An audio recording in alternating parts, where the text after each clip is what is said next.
Hi, I want to show you how to make one of my units that I invented in 2004. I originally called it the Hacky Sack unit, but then I learned that Winston Chan had another Hacky Sack unit, and so I didn't want there to be two, that'd be confusing, so instead I call it the Bouncy Unit. And the reason why it's called the Bouncy Unit is because, well, I'll show you. Here's one thing you can make out of it.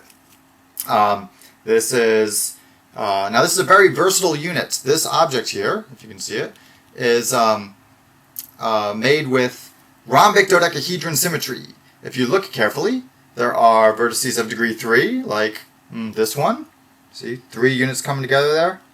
And then there are vertices of degree 4, like this one. 4 units coming together there. Yeah, so, and it just alternates around those. This takes 24 of these units, and it's rather pretty. So, but it's very strong. Very strong. So, it's bouncy. In fact, you can bounce it. That's why I envision people playing hacky sack with this, although that might be a little crazy. But yeah, if you bounce it around too much, it starts to lose shape. Here's another thing I made out of it. This has structure of an icosahedron, if you can see. Yeah. Each vertex there has degree 5. So the versatile thing about this unit is you can make vertices of any degree you want. With enough care and practice. So this has all vertices of degree 5. That makes it structurally an icosahedron. And it took 30 units. And if I had wanted, I could have taken those 30 units and made a dodecahedron. If I had made all vertices have degree 3. Okay, but still rather pretty and still bouncy. Ooh. So let's learn one unit. Okay, now this unit is very similar to my fizz unit. In fact, I think it's more challenging than my fizz unit. So if you haven't folded a fizz unit before, pentagon, hexagon, zigzag unit, which is available on YouTube as well to learn, I suggest you do that first and then come back and do this one, because I think this one's a little more challenging. One thing that makes it challenging is you start. I'm going to use a 3-inch square of kami, white on one side, colored on the other, and the very first step is to fold it into fifths. Haha, fifths. 5 equal divisions. I'm going to show you how to do that by the Fujimoto approximation technique. But then the thing to do is to use a template after that, so that you don't have to do that technique over and over again, and it's just as accurate. Okay, so first things first. Let's divide 1 square into fifths. Alright, so the way the Fujimoto approximation technique works is you guess. You first make a guess as to where 1/5 should be. So I'm going to guess maybe 1/5 is around there. And I'm just going to make a pinch. Just make a pinch. Okay, so you have a 1/5 pinch mark. Now, in theory, this is approximately 1/5. This is approximately 4/5.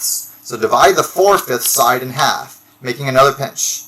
So I'm bringing the right side over to the pinch mark that I made before and then making a new pinch right here. Just a pinch though. Okay, then I open that up. Now, in theory, where this new pinch is, I have 2/5 here and 3/5 is there. Divide the 2/5 side in half with another pinch. Okay. Now you have a new pinch here. The idea behind this is that every time we make a pinch, we're dividing the error we had before in half. So now we have 1/5 here and 4/5 there. So divide the 4/5 side in half. Every time I do this, I'm getting better, closer and closer to actual 1/5. In fact, this should be pretty close now, so I'm going to pinch it a little bit more. Okay, and now that last long pinch mark I made, I'm going to fold that in half, because in theory that's around 2/5. And now I can see how close my original guess was. It wasn't so good, but this is great now. Okay, so I claim that this is actually 1/5, so close enough for government work. So I'm going to fold it all the way across now to that last pinch. And now I want to repeat this process. Do it again.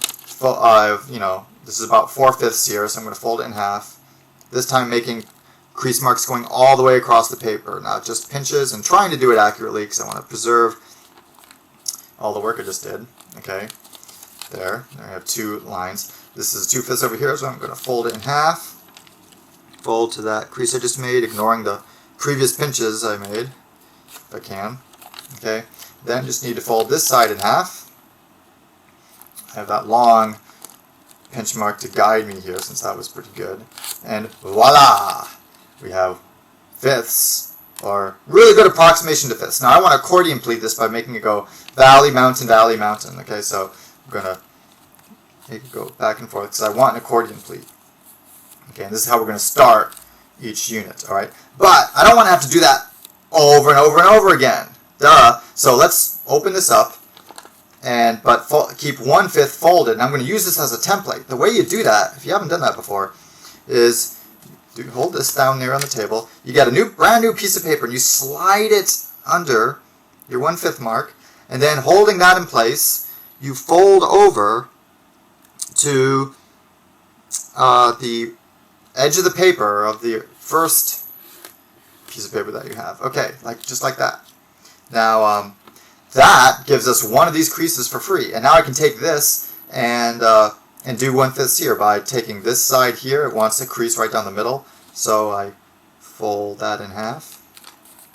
Okay, did that, and I can open that up. I have a 1/5 here now, so I can fold this side in half. I'm doing this in such a way that I'll get my accordion pleat, Mountain Valley to work.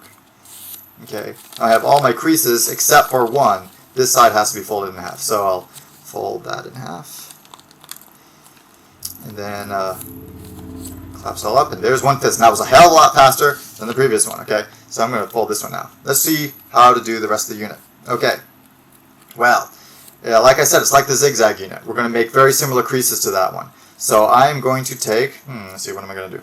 I'm going to take the lower left-hand corner, which from your perspective is here, lower left-hand corner, and fold that up at a 45-degree angle. However, there are many layers of paper here, so if you look closely, let me hold this up, I'm going to leave a little bit of error. This is called fudge factor. I'm leaving a little bit of error along the top. Just a little bit, because there's 5 layers of paper here. It's going to create some creepage, and this will just help us. And I want to do the same thing on the other side to make a parallelogram. So instead of the lower left-hand corner, I want to take the upper right-hand corner on the other end and fold it down. Again, leaving a little bit of a gap, because that will help. Okay? Yeah, there we go. Now, let's say I'm going to start with this side here. Now I want to take the rest of the strip and fold it down at another 45-degree angle to make a hook shape, like this. See the hook? Hook-like shape. Alright? On the other side, it looks like this. Okay? Now I want to do the same thing, but on the other end. So, take this other end and fold the strip of paper down like that to make, well, now it's not going to look like a hook, it's going to look like an S shape. Okay, and on the other side it looks like this. You have a nice blue square there. And we're going to isolate that blue square, okay? I think it's easier to see on this side though. We're going to isolate that by folding the top and bottom of my S down over the center. So this, I'm going to take the top part first, fold it down over so that the top is flush, and that I've just, the top part of my S has gone down to this point over here. Okay, well, you can see that. I'm covering it up with my fingers, that's why. But this is what it looks like when you're done. It goes up, now it's down. Do the same thing on the bottom, folding it up, and what you'll have here is 2 little triangles that are meeting. Just like that. See, 2 triangles meeting. On the other side, it looks like this. Got that square isolated now. Alright, we're almost done with one unit. I like to press everything flat to get the creases in there. Now you have these 2 triangles. We're going to take the top one and fold it in half with a vertical crease. So I'm going to take this corner and fold it over, folding that triangle in half, pressing it flat. Alright, did that, and I'll do the same thing on the bottom.